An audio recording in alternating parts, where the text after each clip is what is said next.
IVM.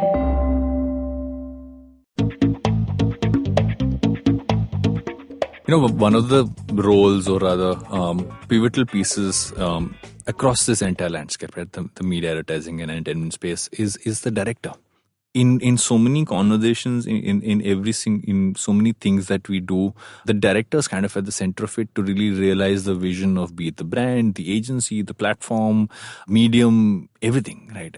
And that role is so interesting because there are directors who work with brands so that they can kind of keep their life running while they're looking towards their dream projects. There are directors who work in specific genres and they get and you can look at it positively, negatively. They get slotted into saying, okay, you're great with humor, you're great with a certain style, etc., etc. And there are directors who said, 1 second, this is now a world where it's not just television, it is also digital, and within all these things, everything's merging together. There's so many different things I can actually create and be a part of, and why can't I just dabble in everything? And that's the category of director which I find most intriguing because that's what this space really needs at many times is people who want to hold things together and realize visions which are living in multiple worlds. And that for me is what a new age director is. And the director I have on the episode today is Angshuman Ghosh.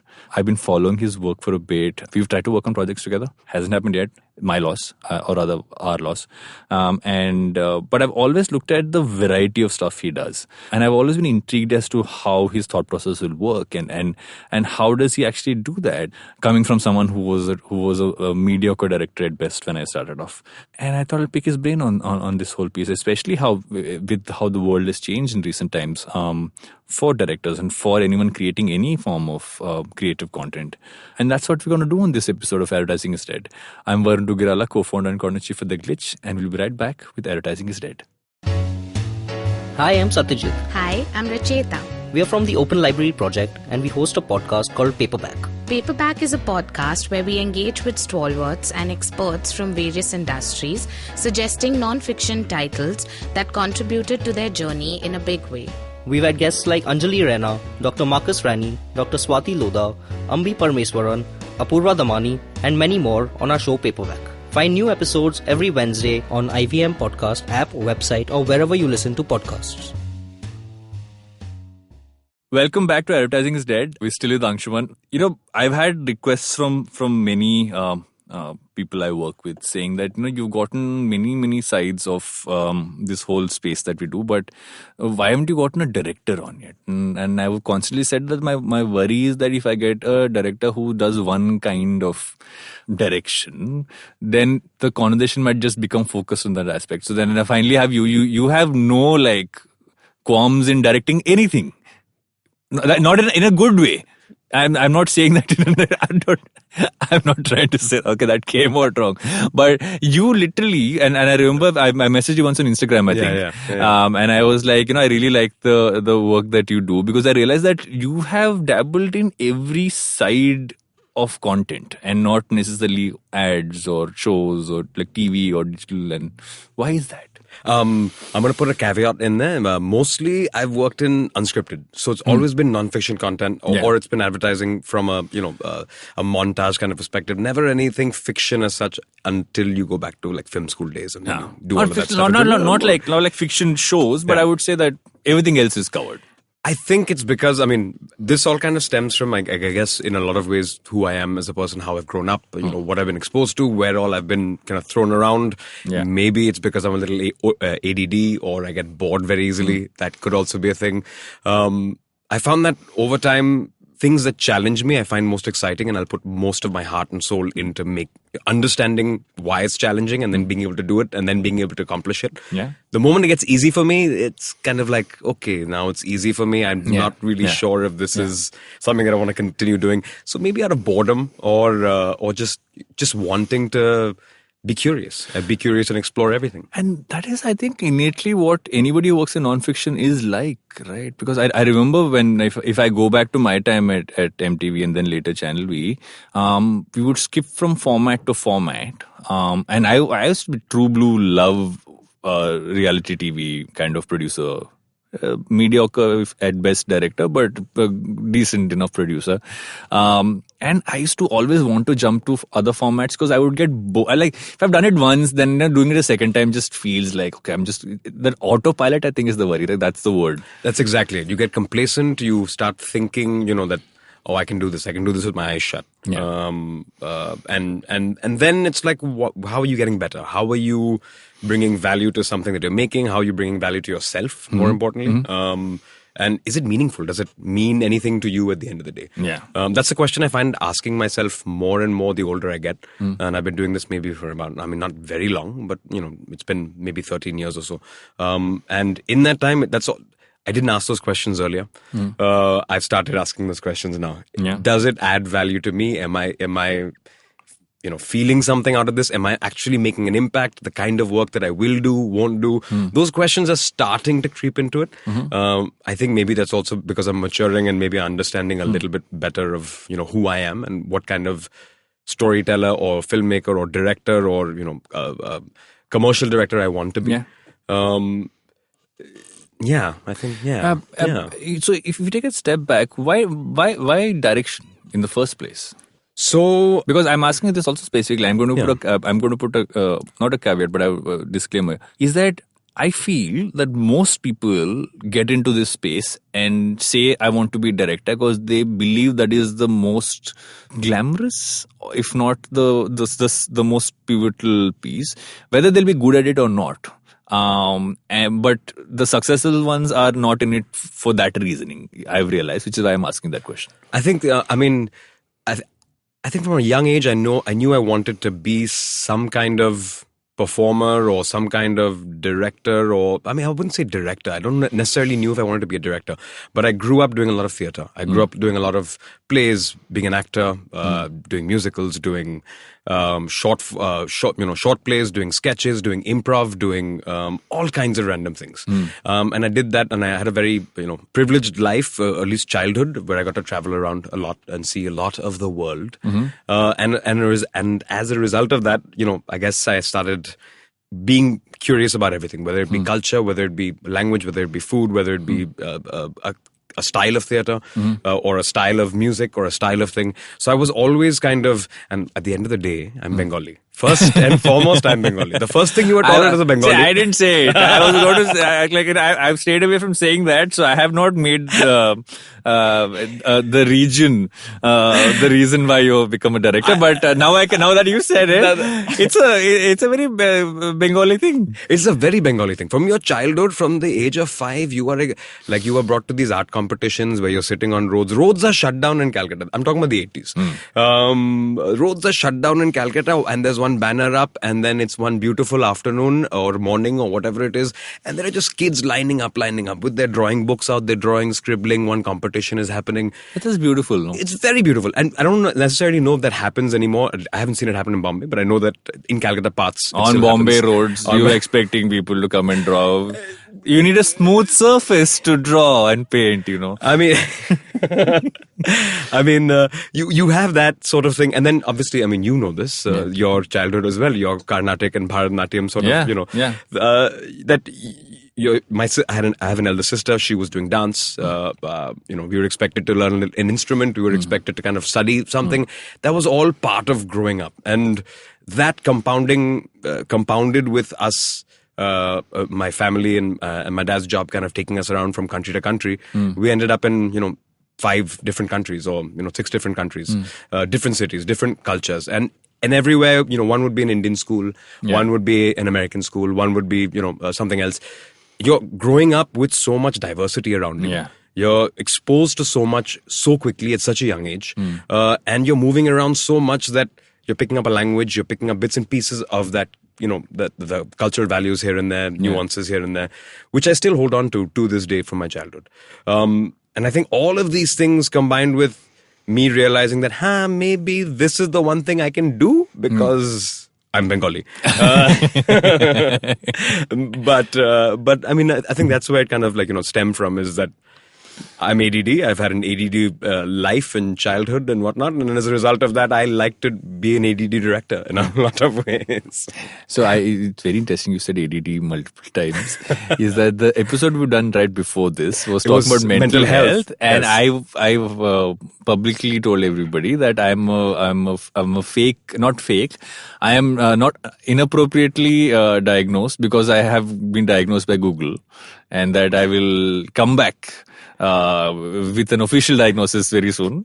Are you officially diagnosed as ADD? Or are you just saying that because you I'm a Google search diagnosis. We're all diagnosed ADD. Okay, fair enough. So you are in my category of things in that sense. So, why I said that earlier about direction, right? And why it is so difficult.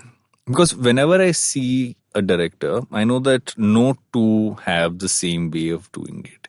Some make it extremely complicated in terms of their process. I've heard terms on sets where the production guy is really frustrated and walking by saying, "Yaar, ye Spielberg kyun ban ke ghoom raha hai?" Right? I've heard those things, right? And I understand all sides because I've worked as a producer. I have.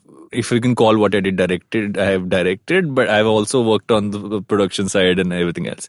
And what I find is that at the end of the day, you do as much people management as anybody else, but you're also kind of holding things together, which also that requires you to, I don't know, there's that balance to being a director, right? And especially if you're doing non-fiction.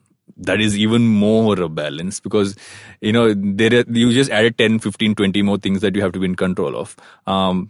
Is that the right definition of what you do? Absolutely. I mean, it is a balancing act. It is people management.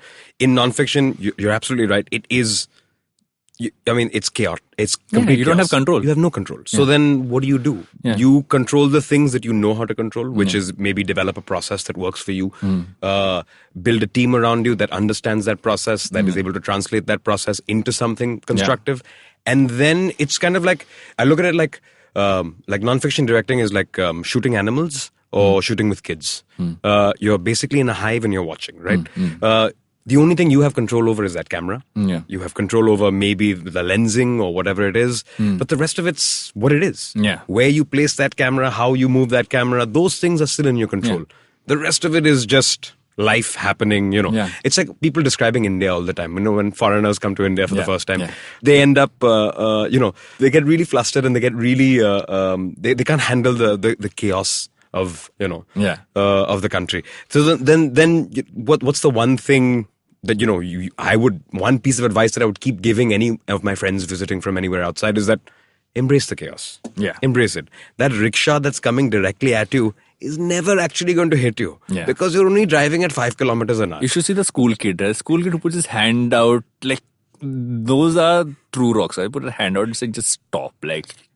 I know this is my road I'm walking across is literally that's I've the first time I saw that in Bombay, I was like, yeah, now I like how this is going. But going back to what you said, how did you start off? How did you become a director? A director. I was, I grew up in Kuala Lumpur in Malaysia. At least I finished my schooling there.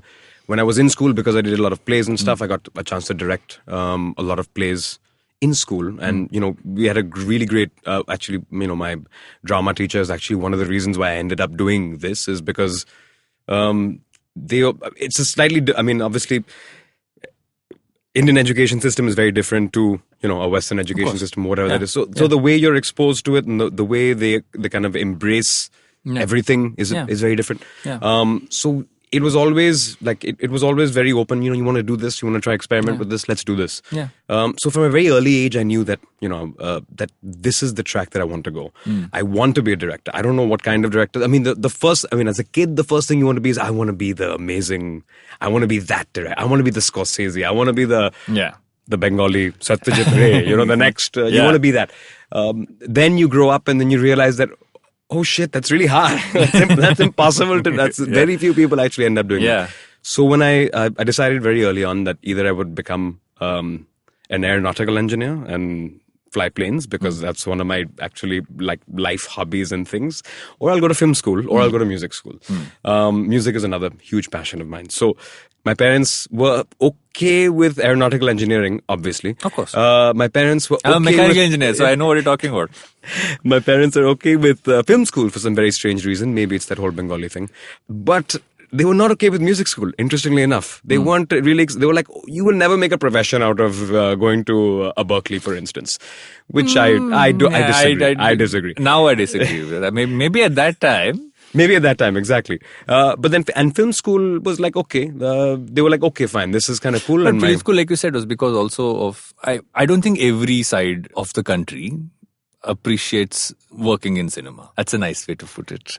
Which is, I guess, why. Yeah.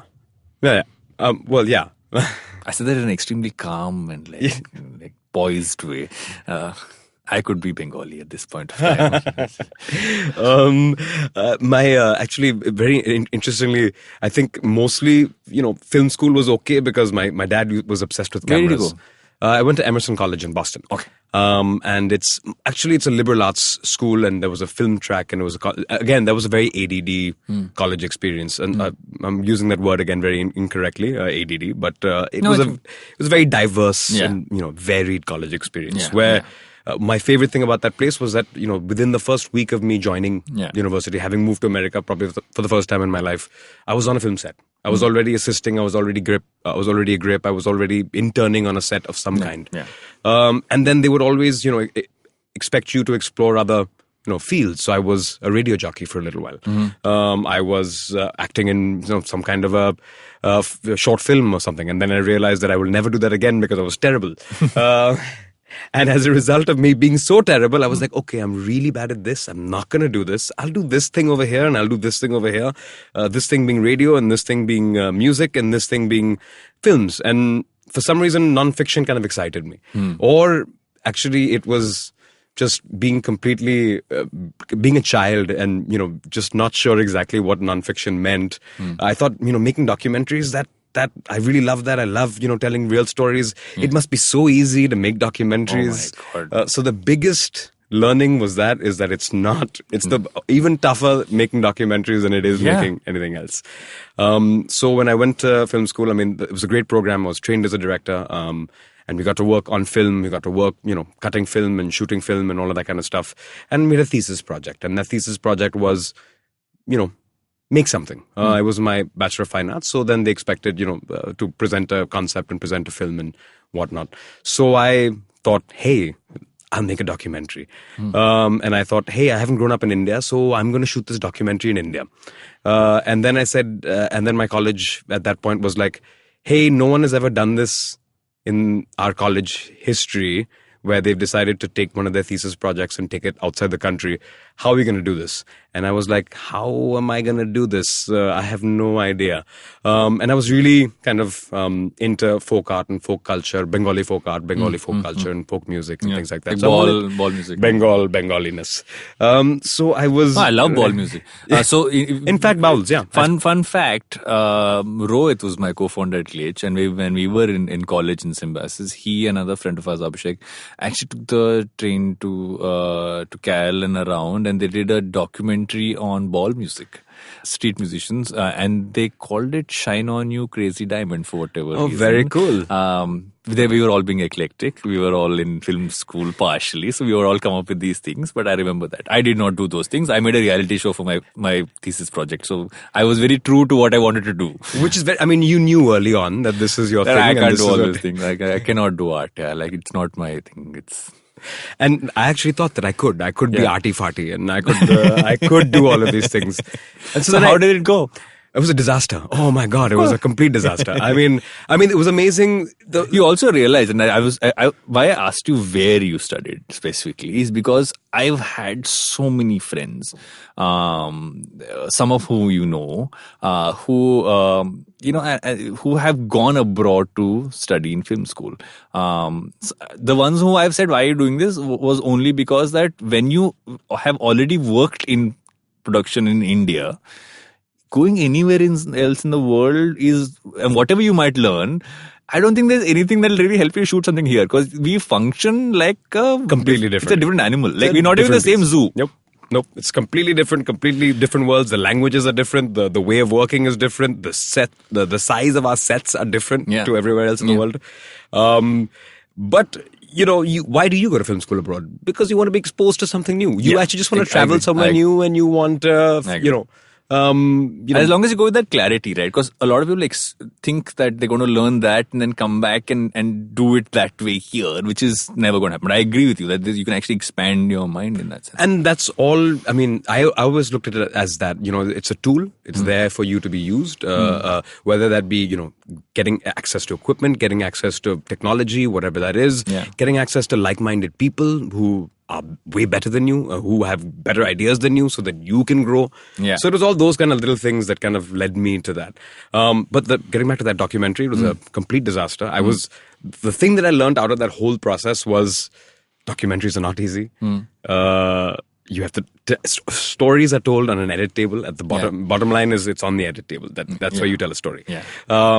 I had raised funds, and there was the Independent Feature Project in New York City, and Mira and I had funded Salam Bombay through Independent Feature Project, which is basically a non-profit organization, and they would help young filmmakers or filmmakers in general raise funds and get tax-free donations and things like that to make their films.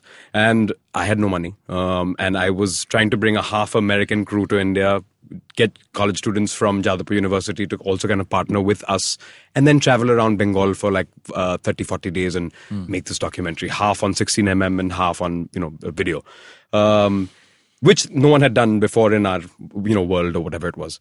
And then I worked as a construction worker, as a house painter, completely legally, painted houses, did construction work. In fact, worked in one of George Bush's roommates from college's home. He was a neurosurgeon in Boston, completely legally. I mean, he had no idea that I was just a student working there, but I was working just like the other Mexican immigrants who were breaking ceilings and whatnot for $10 or $20 an hour. And that was the way I kind of raised funds, and eventually this IFP got on board. Through painting houses randomly one afternoon, this lady needed a fiscal donor. I mean, she wanted to donate money so that she could, do whatever. Within 15 minutes, I had the bulk of the budget that I needed to be able to go shoot this film. So it all was serendipitous. It all worked out. I had done research, whatnot. Shot this film. It was incredibly hot. It was incredibly difficult to shoot it. Came back to the US and realized that, oh my God, I don't know how to edit. I don't know how to edit. I agree. And it's so interesting you're saying this, right? Because most times we forget how important editing is, right? And I remember my exact same thing. Although my college project was very different, I had just interned in MTV and come back. So I was like, oh, I'm a cool person. I have worked with the reality crew there. So what are you going to do for a major project? I had no clue. So I said, we have a college festival. Let me just shoot it, make it a reality show. Who wants to be my AD?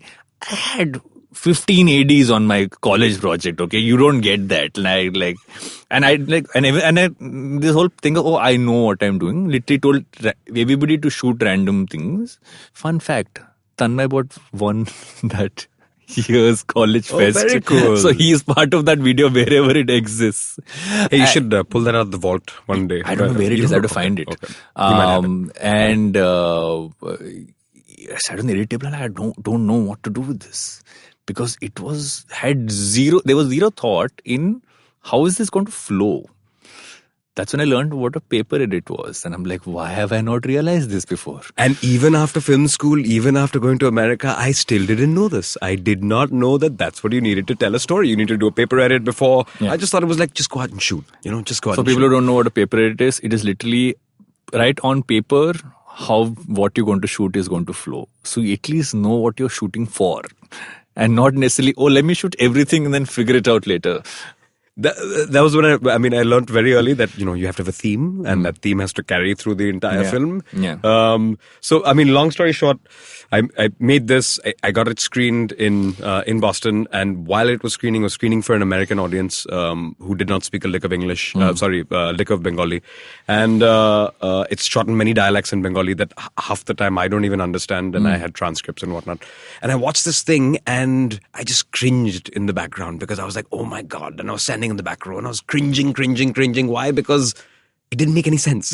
It didn't make any sense.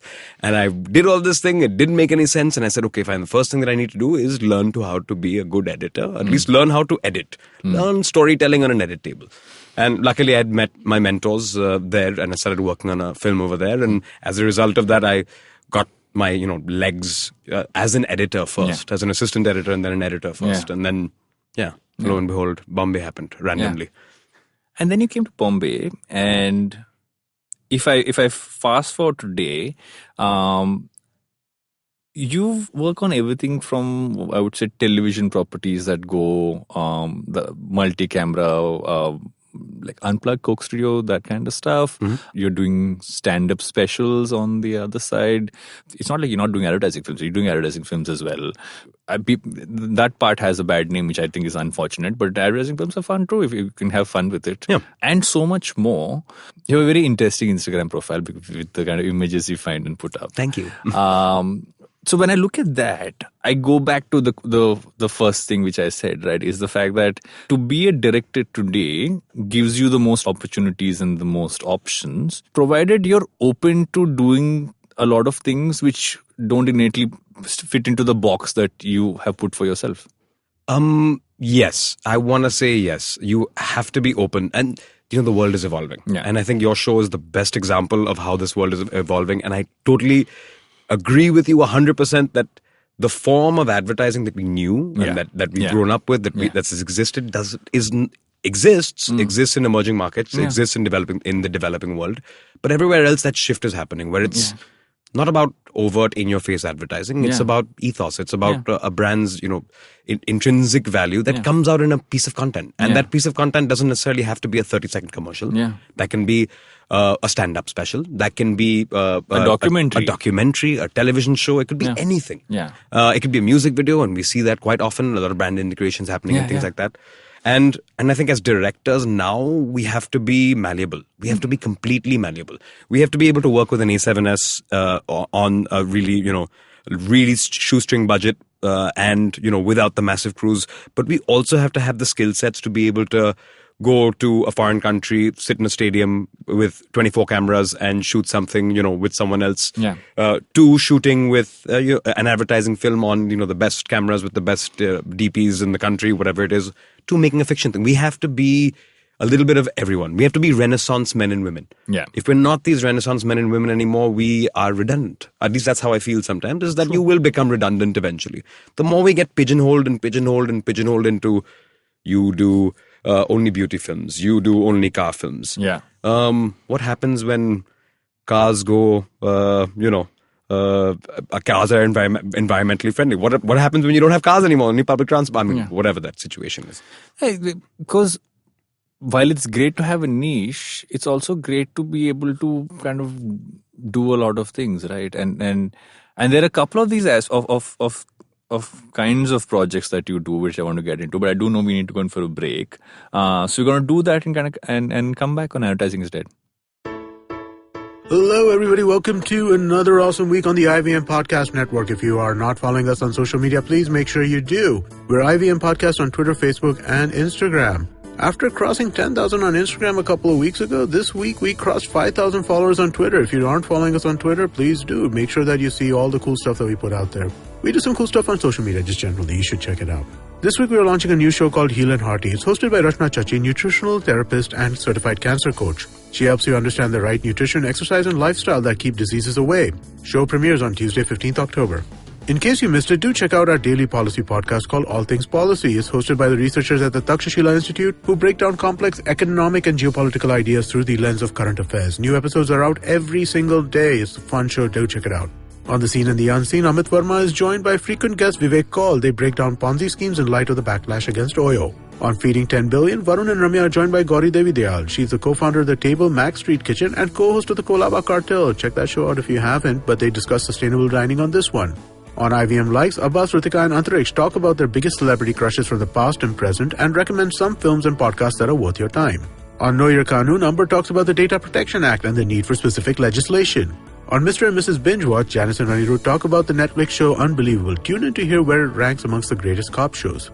On Paperback, Rachita and Satyajit talk to the founder of the Positivity Company, Birinder Ahluwalia, about the PERMA formula of happiness and how to be more optimistic. It's a crossover episode on the Empowering series as Ratasha Rathore, host of Agla Station Adulthood, joins Zarina. She talks about body positivity, adulting problems, and why it is important to inculcate self-love. And with that, let's get on with your show. Welcome back to Advertising is Dead. Still focusing on the life as a director. So if I go from your time as what you did in college and you came here, and obviously Bombay functions and India functions very differently in that space. You started off in television, or how did you start off? In India, I started off as a photojournalist actually first, and then I jumped into television again very randomly, but in kids television. Yeah.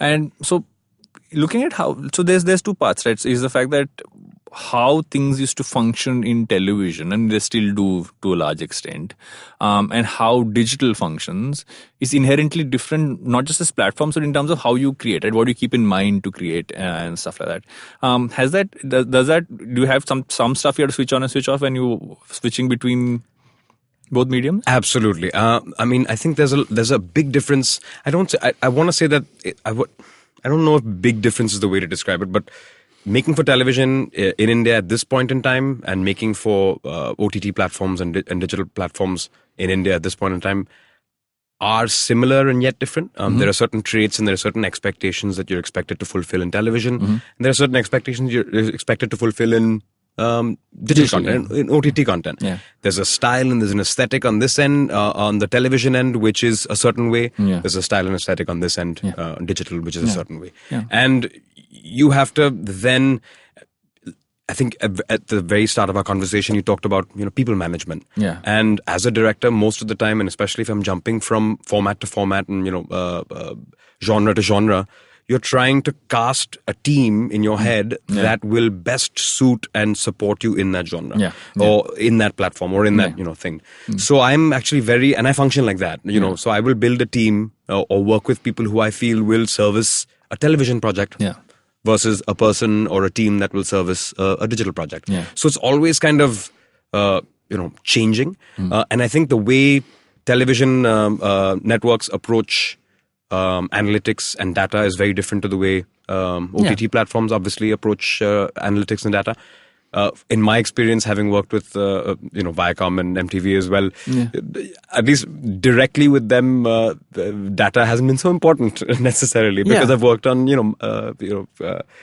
music projects and also the music projects you work on. Also, then there is a certain style, right? There's a flow, and the one problem I have had, because I've never had an issue with that when I've worked on television, is the fact that directing television is best when you actually formatted your flow of direction, right? Whereas digital, in many ways, you want to keep it a little more free flowing because for a fact that your opening shot is going to be that one thing which is flowing in, and to not use technical terms, but like a Jimmy Jeep kind of going in slowly and then pulling out, and to the fact that how you would switch between your cameras if it's a multi-camera thing, right? And some of those things actually make life easier. So it's formatting yourself, which is a very television thing, is inherently good for television because it keeps you organized. Well, yeah, and I think the format of television itself and how we watch television with ad breaks and things like that kind of dictates that. Yeah. So there's a language here. Yeah. There's a language for television, which in India and anywhere else in the world is very clearly defined. Like you said, that Jimmy Jeb shot that first starts off the sequence. So you know that you're starting off the show,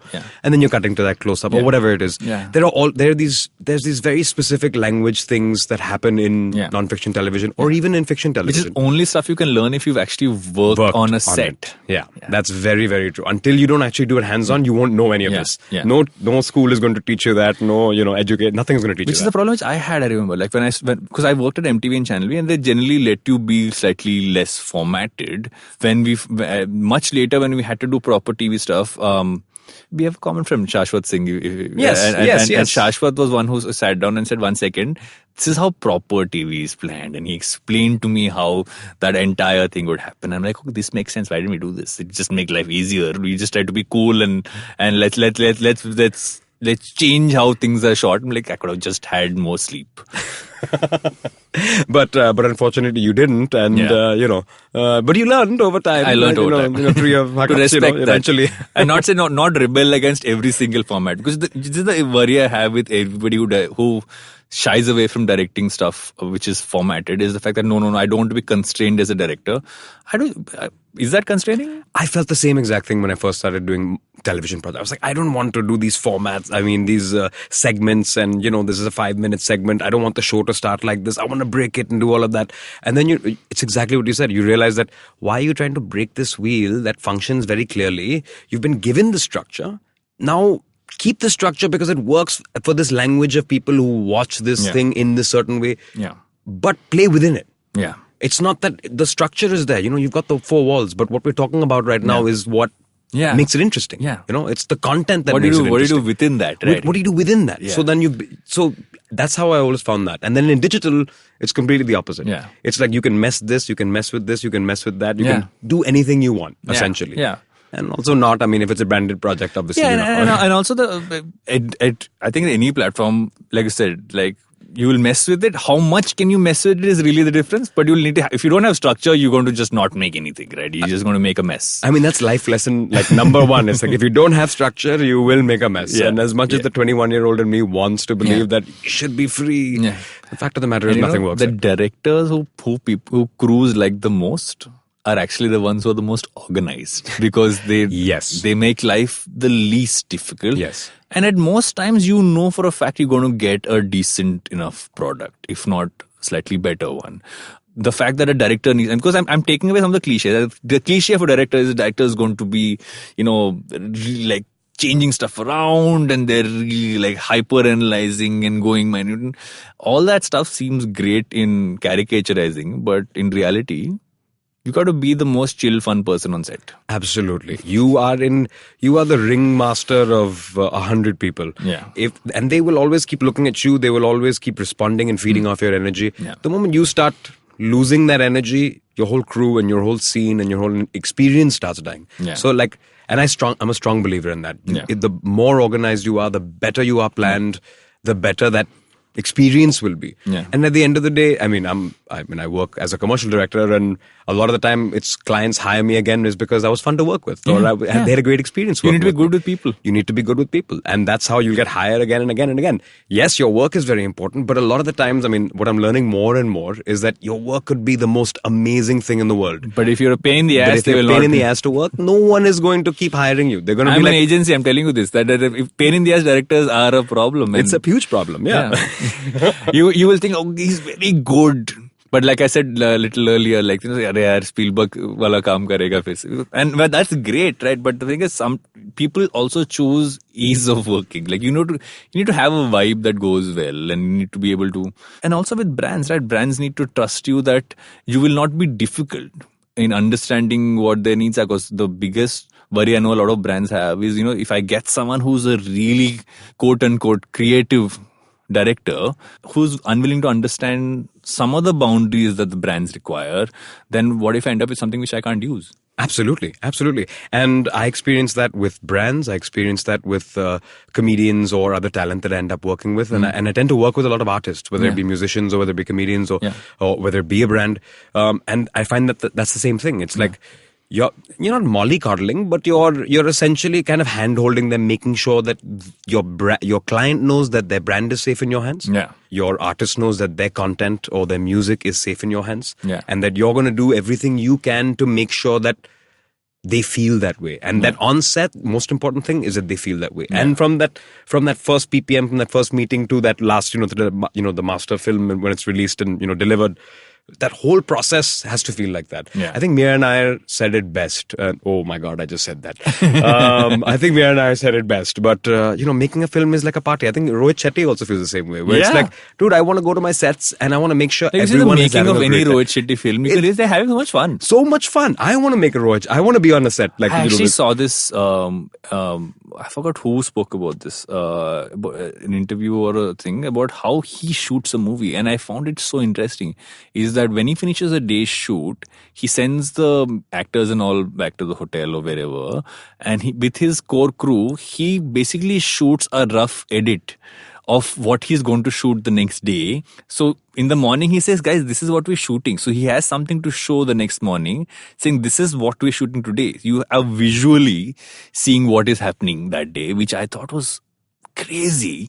But it's such an interesting idea. That's very cool. That's very cool. I mean, that's like it's like a rough cut you have without... That's amazing. And the bigger thing is that not everyone on your film set speaks the same language. I mean, we live in India. It's a very diverse country. Yeah. Your set is mixed with people who don't speak the same language, can't read this language, can't read that language. So why not have a visual aid like this? I mean, I would be a little freaked out if you were doing that the night before the next day. I don't even know how he does it. I don't know how you would do that either. Yeah. But I would imagine he has a really big team and is able to kind of do all of those things. He has this one core team he does it with. He does all his movies with, right? So I've realized that I watch a lot of Rohit Shetty movies. So it actually says that directed by Rohit Shetty and team always. It always says that. There's always the and team. And I'm a really strong believer in that as well. Yeah. Like I don't even know if I'm anything, but whatever I am a little bit is only because I'm surrounded by great people who are supporting me and who believe in me and I believe in them. Yeah. And we have that trust. And especially when you're doing stuff that is not fiction, and even in fiction, right? Your director of photography, the guy who, especially amongst everybody else, becomes so important. Very important. Very important. And I feel like, as a, multi-genre director or multi-format director, if you will, you have to inculcate that with multiple kinds of people, all kinds of people. So I have multicam people, and in our world, you know how our world works. I mean, if you're in advertising as technicians, if you will, they don't cross over into television, they don't cross over into reality, they don't cross into features. So you're trying to meet different groups of friends. And different kinds of parties. Basically, that's what it is. It's different groups of friends and different kinds of parties. And when you talk about stand-up specials, right? That's something you've been doing as well. A lot. Is there a science to shooting a stand-up special? Because it traditionally, a lot of people thought, including me, that shooting a stand-up special is like, okay, it's happening live on a stage, there's an audience, you just do a set of multiple cameras and you shoot it and you're done. That's not true at all. No, there's a language, again, with any kind of form, there's a language. So there's a language to stand-up, which we in India, we've kind of developed our own language at this point because we've shot a lot of it, a little bit. But there are some very basic kind of rules, that mid-shot, that frontal mid-shot that you hold on to. Most of your content gets cut on very few cameras. So from a technical standpoint, you're only actually just moving around a few things here and there. But at the end of the day, each stand-up is different. Each artist is different. So then you're trying to understand their content. You're trying to then figure out where your cameras are going to be, what your set's going to be like, what your colors are going to be like. Because at the end of the day, it might just be one person standing on stage and talking for 1 hour, 1.5 hours, sometimes 6 hours, depending on the artist that you're working with. No names mentioned. But amazing, but no names mentioned. But at the same time, it's like, their character or their personality, it's, they've entrusted me with trying to figure out how best to tell their story. What are the angles? What are the shots? What are the colors that we end up seeing? So we get into these really deep philosophical conversations. A lot of the comedians that I work with is that, why this color? Why this kind of backlight? What's your flavor? What is your flavor? What kind of lens are you going to use? What is the magnification? So, I mean, initially when it first started off, these conversations never used to really happened. It was very basic. You had your 3-4 camera setup. And as we've evolved and comedy in India has exploded and it's evolved really fast in a really short amount of time. And so people are now starting to kind of take risks with the way they present themselves, the way they shoot themselves. These things are evolving, and even the format itself. There are comedians who are now starting to not just to stand up on a stage for 1.5 hours. They'll break their content up again, segmentize their content in a certain way that have short films in between, have cutaways and segues that take you somewhere else. Just now we've gotten to the point where we've understood what the structure is, and now we're playing in and around and outside the structure. I've realized that a large part of what we've spoken about today involves structure, right? And which is because, and I realize I repeat this in every episode, is the fact that because a large amount of the audience who listens to this are young people who want to work in the space, who want to do what they believe the different roles in this entire industry is. And as an industry, I put everything into it. If I was a young wannabe director, I'm thinking of a lot of things, but I'm not necessarily thinking about structure or that I need to be likable or the fact that I need to be able to work with different kinds of people and make them want to, because you're making people work long hours and do a lot of hardship to be able to realize some vision, which they might not even understand in many cases, but they should want to give their 100% for. And beyond that, what else would you tell someone who wants to be a director and come into this space? Especially doing the kind of stuff that you've been doing. Because this whole thing of I want to become a director and make a film, that is always something which you hear. But inherently, when you come to the industry, you do different things. Absolutely. The biggest thing is make mistakes. That was the first thing that I learned, at the start of my career the start of my career was to make mistakes. And I made a huge mistake. And I regretted that mistake for many years. At least a good 10 years, I kind of regretted that mistake. So I've only just gotten over that mistake. But it was such a great learning that I knew after that I would never make that mistake again. And with every project, there are some projects that will be successful. Some you just want to, shoot yourself after because you've done a terrible job or whatever it is, or it's come out crap or whatever it is. But from that, you still have to learn something, you have to gain something from that.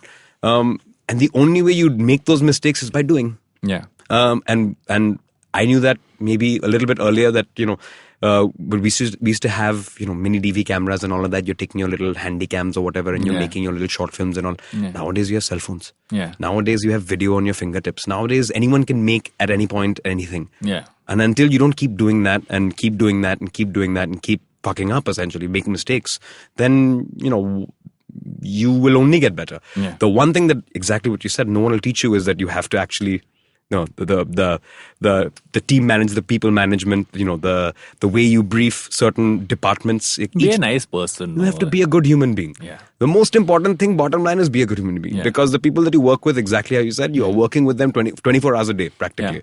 Yeah. Days on end, weeks on end, months on end, years on end. Yeah. And if they don't like you and if you don't like them, you're not going to make anything good. Yeah. Firstly, you're never going to be proud of anything that, you could be proud. Because one person can't make a film. You can now with... But still, no. You still need actors. You still need someone to help you out. You need someone to do something. And you're absolutely right. The bottom line is be a good human being. Yeah. Be a good human being, and hopefully, make a lot of mistakes in that and be a better human being after. Has working with brands evolved and changed as in your time as a director? Yes, I want to say yes. I think.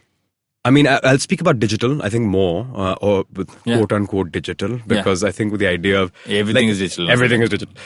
When I, say, I left television, working for a network maybe almost 8 years ago.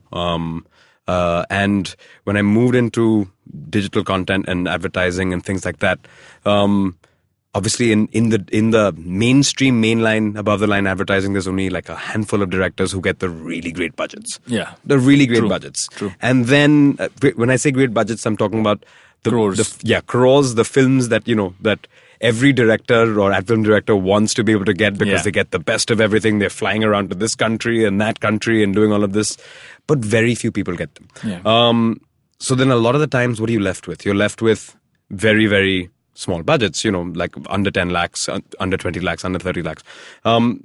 Now, in the early nascent stages of whatever this digital push or, this switch from mainline to below the line stuff started happening, people would, at least, agencies and things like that, digital, it's just this, so it's like, 2 lakh mein bana do, 3 lakh mein bana do, and that's how it was treated. That was then. Yeah. Now you notice that, now any film is a film. It needs to go. Film. Yeah. That understanding, that mentality has shifted from it being just, it's for this thing over here, and that's why this little, digital is on this corner. But it's actually about, it's shifted over here. And the parity is exactly the same. When you work for a Netflix, when you work for an Amazon, when you work for a Hotstar, you're working on comparative budgets, because at the end of the day, clients have also started understanding that the cameras don't cost less, the lighting doesn't cost less, the locations, nothing else, Exactly. I mean, the manpower, the technicians, everything still costs the same amount of money. Yeah. So if you're going to be spending that kind of money, then you might as well put in a little bit more money and make it fantastic and make it an experience that someone actually wants to engage with versus just another ad that can be put out. So there's this workshop which I've done a couple of times for a couple of clients, right, and primarily with the procurement teams and stuff. And every time I've actually stuck to saying one thing is the fact that if you don't look at the budget sheet, categorize what you do into saying what are you spending on your crew, what are you spending on your what is the art requirement, what is the number of videos you're making, and a couple of other things. And just put them into those boxes. But I said, if in the first one, which is how much are you spending on your main crew, if you compromise on that, everything else is wasted. Because you might spend as much money on making a massive set. You might spend as much money in, okay, let me make 50 things in one day instead of making one thing. You can do all those things. You can do long-term deals and all that stuff. But if you compromise on that first thing, because at the end of the day, the production business is a commodity business. Everything apart from the technical and the creative crew is a commodity. All of that will get cut down. People, and rightly so. Brands have gotten smarter about understanding how much things actually cost. And they're saying, 1 second, why am I paying you more for something which you're getting for cheaper? But what they also have understood, many of them, is that I don't want to compromise on how much I pay the person directing it, or the DOP, or the editor, or someone who's doing the music, because that is what makes the product. Absolutely. Everything else you can. Absolutely. It's the idea. And you can shoot with an A7S, you can shoot with no lights, you can run onto a train, you can take up your phone and shoot a sequence. Yeah. But how you're stringing that together, the structure that you're putting into place over there to make that film work or make that story work. Yeah. I mean, that takes maybe a few, unless you're a genius, you can, who's like a prodigy, then you can figure that out. Otherwise, you're taking decades to be able to get to that point, to be able to do that. Yeah. I think that's a great point to move towards what we do towards the end of the episode. You've heard the podcast, you know what we do at the end of it. It's something we call Humans of Advertising. I didn't do it last week. I'm going to do it this week. I'm excited. But and nervous. I'm going to go back to the question which I'm actually considering changing, because I've asked it many, many times. What can you whip up in an instant? What can I whip up in an instant? Maggi noodles. Ah, perfect. But I have a question. How much ketchup? I hate ketchup. Really? I cannot stand it. What are you saying? I'm a chili sauce kind of person. You give me chili sauce, I will love forever. Something's there. It's not dry Maggi, right? Yeah. That would be weird. Or that what is that? Lal hot and sweet. Mirchi wala stuffed wala chutney. So I actually like the Maggi hot and sweet sauce with the Maggi, nice and filled with it. It needs to be red. It needs to be like weird facts for people to listen to at this point of time. But fair enough. I read a lot. News, actually, a lot of news. Yeah, a lot of world events and world news and things like that. But books. I try to, but it doesn't happen. Yeah. I maybe get I'll start, and in my youth, I would do more of that reading business. But nowadays, everything is bite-sized. So unfortunately, you're scrolling up news articles between commutes from here to there or wherever that is. And what's your music of choice? Oh my God, this is a tough one. Yeah. Let me simplify it for you. What do you lean towards? I want to say R&B, soul, slow jams and that kind of thing, because that's always been my space. I was a drummer, so for me, anything with great beats is amazing. Not a really hardcore EDM or electronic kind of guy. I love live music. I love live instrumentation. I get to work with amazing musicians, so all kinds of music, but geared towards more Western-y kind of things because of limited knowledge in life. You shot with a lot of musicians. Yeah. Which is the one you went? I'm not asking you to compare, but which is the one you were like, I shot this. I'm like excited to just work with this artist, not because of what you shot. and without any biases, without any. Yes, I've had a chance to work with at least a lot of Bollywood composers, musicians, singers. A.R. Rahman is probably the one that I would probably be able to mention on a regular basis, because every time you get to work with him and see him, you're like, wow, this guy, I'm getting to sit here and get to shoot this guy and work with this guy and see what he's doing and see what he's... And then you're around that genius a little bit. You're hoping it rubs off, I don't know if it does, but you're close to it at least. Yeah. Listen to podcasts? Sometimes. I've started. Actually...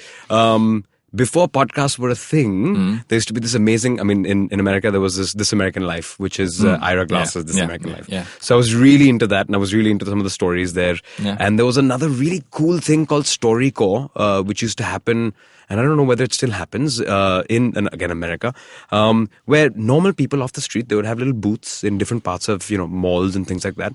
And you could just walk in there and record a story. Anything. It could your life history, and then they will put it in the National Archives in America, wherever it was, and you would be able to go online and be able to search. And that fascinated me to another level, because it's like these are really personal stories in really public places. You're standing in a in a train station, or sitting in a booth in a train station, and you're recording the most personal story that your grandmother told you, and you're this 80-year-old woman, and you're listening to this in this very busy, very public place, but it's such a personal and sweet story that happened some 100 years ago. And now you've archived it and given it to somewhere that maybe someone like me, foolish enough to go through maybe 50 of these things, to come across this 80-year-old woman who's telling the story about her childhood and her grandmother. That's beautiful. So those kind of things really fascinate me. Maybe that's why I'm non-fiction. Maybe. And why will advertising not die? Because we will always need to sell some shit. Something will need to be sold at some point. There is no bigger truth. Because, and we're all consumers, at the end of the day, we all want to buy, Yeah. Or we all want to sell, and we all want to sell, Yeah. and we all want to sell. That's what we do. So thank God I have a job for the next, God knows, until I'm, not hired anymore. Till you embrace your inner Bengali and you decide to go make a film. Make a good arty-farty Bengali film. Actually, it will be a Bengali film. It will? The first film, if ever I get a chance to make a fiction film, I would love to make a Bengali film and stay true to my neo-realist roots. It's documented now. It's out there. People know this. We're gonna cut this bit, right? Thank you so much for doing this. This has been fun. Thank you so much for having me, and I'm so honored and so privileged to get to do this with you across. And I've been listening to this and loving it, and it's great to kind of hear these stories and be able to share mine. So happy you could make it. Thank you. And that's it for this episode.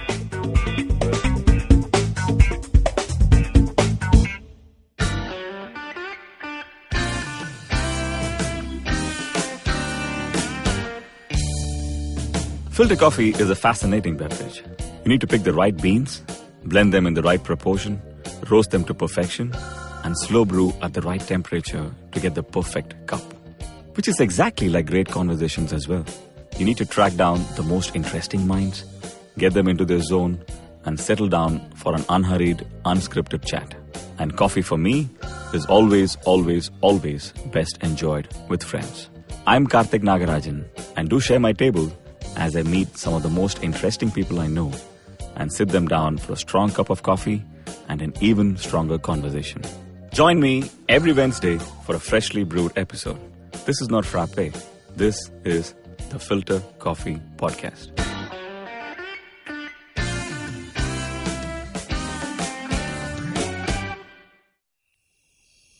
Do you have a night routine? Well, everyone has one. And the to-do list usually looks like this. Brush your teeth, set that alarm, get into your pajamas, and switch off those screens. But here's one more to add to that list. Tune into the Positively Unlimited podcast for a dose of positive action and tips on how to build powerful mindsets. Episodes out every Monday on the IVM Podcast app, ivmpodcast.com, or wherever you tune into podcasts.